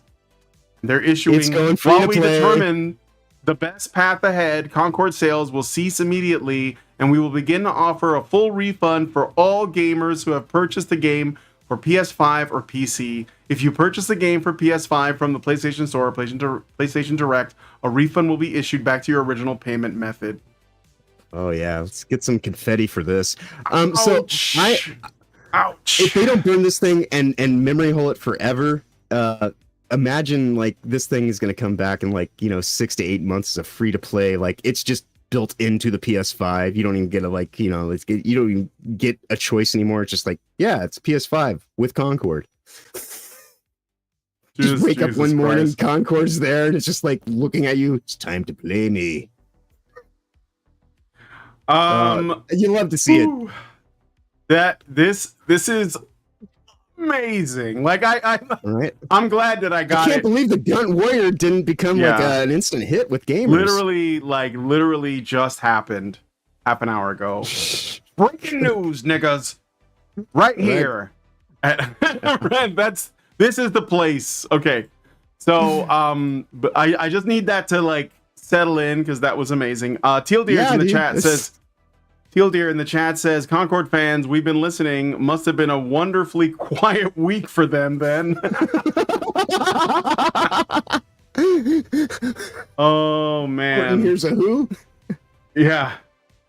So that one down, I guess. Couple more to go. This is the thing, like Suicide Squad's going to be taken offline soon. They held in there, but it doesn't have a lot of time. The thing about Dustborn though, since it is a single player experience, and I'm pretty sure the 16 people who are still playing are game reviewers that can't get past the tutorial, even though the game literally does not have a fail state. But anyway, I digress. I think the difference between Concord and Suicide Squad is Sony owns the servers. So it benefits them to get that shit off their network as quickly as possible. Whereas with Suicide Squad, they leased a server. And so the people that leased are like, no, we want our money, you know. But then like when contract terms come up for extension, it'll be dead like within a few months because like they'll kill it at the 1 year mark. But Concord, get it off the server.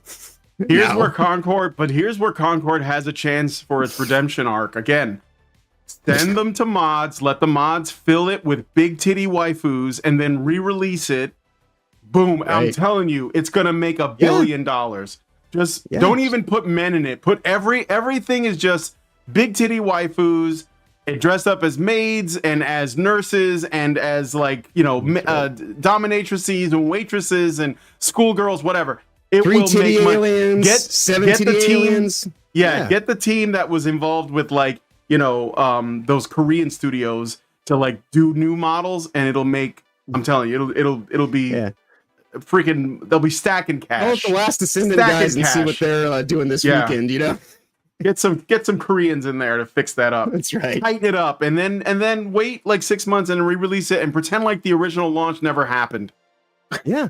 Well, see, this is the great thing. It does have good mechanics. So literally, they actually can just go and take the engine of the game and just put out a new game, and that would be honestly that is their only way to turn around. All the assets, like everything, turn it into asses and titties, like the corridors, the door, the explosive barrels, like whatever it is that's in your, you know, the fucking checkpoints that you have to like just undulating women breathing and like you're just like, you know, like running around on a big tit. Yeah, exactly, dude. I would play the shit out of that, especially if it was kind of like Fall Guys where you can bounce on it. Anyway, CULT-ure gave us another comment, says 16 players. I bet most of those are people streaming it on Twitch and relentlessly insulting it for being bad. Remember, don't even hate play these games. You're only padding the numbers for them. Yeah, that's true. There are a lot of bots on Twitter saying, oh, I'm playing Concord and I think it's great. What's wrong with you guys? Like, there's so many people that are trying to praise this shit. It's dead, guys. It's dead.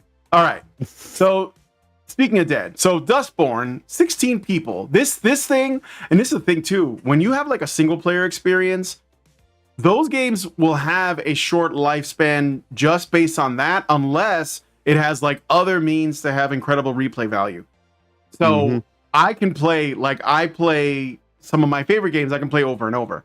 But then some games like Red Dead Redemption 2, I could play it once and it's like, I don't even know if I want to go back into that world. It's just too big. It's just too big. Right. That's okay. Right. It's like reading War and Peace. How many times are you gonna do that in your life? Yeah, exactly. There are movies that I've only watched once that I would never watch again because they're just too much to do. Like I was talking to my wife about Schindler's List. I was like, yeah, I liked it, I think, but I saw it like when it came out, and I never watched it again. And it's not because like I have a problem with it in terms of the It's just it's one of those things, man. Some movies you can only watch them once. So yeah, watching Lord of the Rings is a lot of effort. You have to spread it out, but I do it. I'm not gonna lie. I watch Lord of the Rings every year. That's a constitutional. I'll set aside a week of time if I have every to. Christmas I watch Lord of the Rings. Yeah, every Christmas time, not on the day, but around the holidays. All right. Anyway, so we got the numbers for Dustborn. Let's look at the numbers for. Oh yeah, we're on good time. Let's look at the numbers for Homeworld 3. This was, you guys know, I mean, I brought this up before. I made a video about it. I told people told me and I told you this game is going to be paused, and now 53 people are playing it. Ooh, boy. Another one that's probably dead. Yeah. And the numbers are going steadily numbers. dropping. Nope, they're not even doing Concord numbers. That's true. Yeah, so Homeworld 3, what a shame. Gearbox, you killed it. You killed it. We had all-time peak was 26. It wasn't really that high when it peaked, but it's a little bit of a, like, it's got more of a cult following, this franchise. I'm just laughing at what you said, though, because it's like, I remember hearing someone once say, like, yeah, man, Gearbox totally killed it. And it was a good thing. Yeah, now it's like, Gearbox killed it. Yeah, I know, right? The holidays are for Die Hard. Yes, I watched lots of movies during, basically everything from October on is movies. I watch, spooky movies in October. Yeah, like I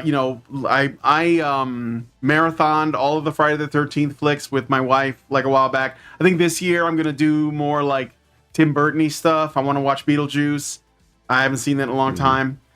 Stuff like that. Oh, I love Mars Attacks. It's not a horror movie, but it's great. So maybe I'll do a Tim Burton thing. Yeah. So Homeworld 3. You guys have any thoughts on that? Oh, and also I watch all the Christmas movies that are action movies. So like Lethal Weapon, also good. So all right. All right. Watch Iron Man 3. Yeah, you can watch Iron Man 3. Basically anything that Shane Black puts out. I think that even Kiss Kiss Bang Bang takes place during Christmas. Yep. So, yeah. Let's see. Homeworld 3 is out. It almost makes you wonder if Predator is a Christmas movie. Well, they don't say that it takes place during Christmas. I know. It could be any time of the year. You know what? I could do Predator and Aliens and RoboCop anytime. I could do those anytime. Okay. So let's look at the last thing. How's Black Myth Wukong doing? Black Myth Wukong is a single player game, so it should have dropped off if people have already beaten it and moved on. Oh, it's almost at 1 million. So it's still blowing up. Yeah. 980,306. Look at that approval rating, 95.06. So yeah. Oh wow. Yep. Positive reviews. Still successful. Huh. So, I wonder what the secret is. Yeah, I don't know. I wonder how did they manage to pull it off in this extremely like contentious divisive time, right? Gaming landscape where people are so pissed off and they just hate games now. Like, why are they all playing this game? Leotilda says if only we got a Hobbit movie to the Lord of the Rings film quality. I heard that somebody, I haven't looked it up, but somebody made an edit of the Hobbit to make it good. So, and it's all done in one film. It's on YouTube. I'm looking for it. Oh, it's on YouTube. Oh, well then I will. I think so. I think so. Somebody made like like a Hobbit movie that isn't like a bloated mess with like a bunch of extra side plots that nobody wants. Right. I was interested in doing that myself, but I had heard that there already exists such an edit, and it's like, oh, well, I mean, I could spend 4 months of my life editing this thing, or I can just spend like 4 hours looking for it. So I'll probably do that. Yeah, may as well look for it. So I don't know if there's anything else. Let me just.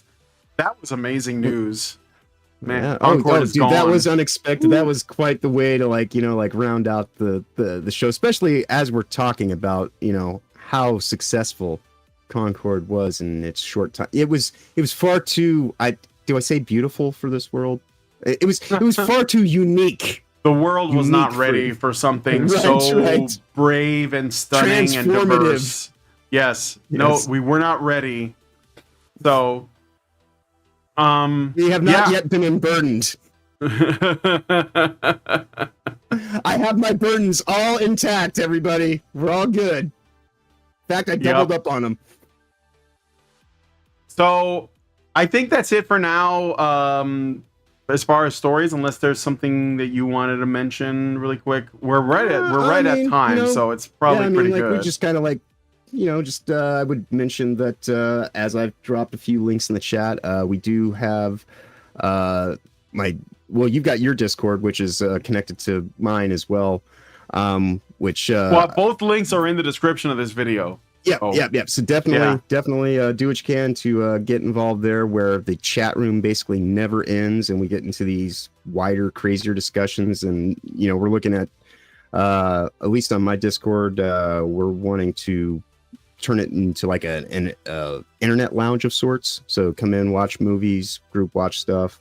Probably just have like readily available music, weird articles and links to stuff that's just kind of like, who put that there? It's probably this crazy guy talking on the screen right now.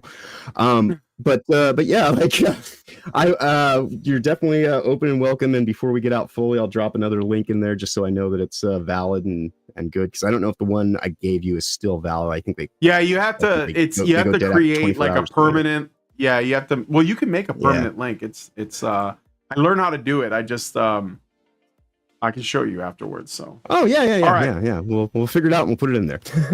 Yep. Okay. With all that done, let me just check. You guys can all send super chats. I do want to tell anybody who did support the channel with some super chats, I really appreciate it. Thank you so much, because I could use all the help I can get. And also, yeah, check out the links in the description to the Discord servers, respectively. John's is a bit more action-packed than mine is, although we do have memes on there, and it's a good time. So, all right. Anyway, yeah, I'll be honest. My server's not even 2 weeks old. We don't know what we're doing, so it's raucous, Wild West fun time. So come on in there and watch me try to figure out how to be a mod. There you go.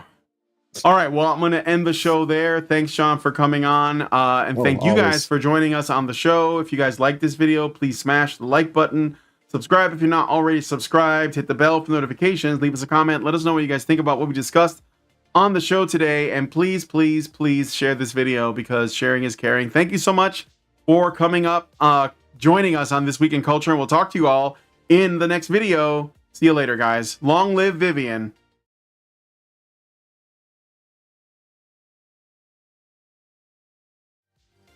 Hold on a second. It's the video's not.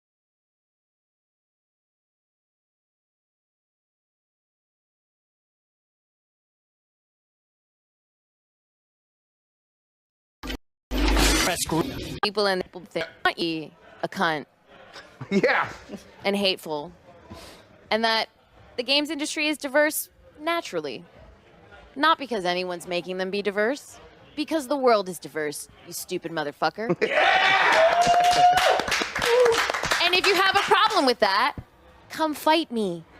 Physically. Bitch. Has anyone taken you up on that yet? No, because they're all pussies. Yep. Down here, salt is a way of life.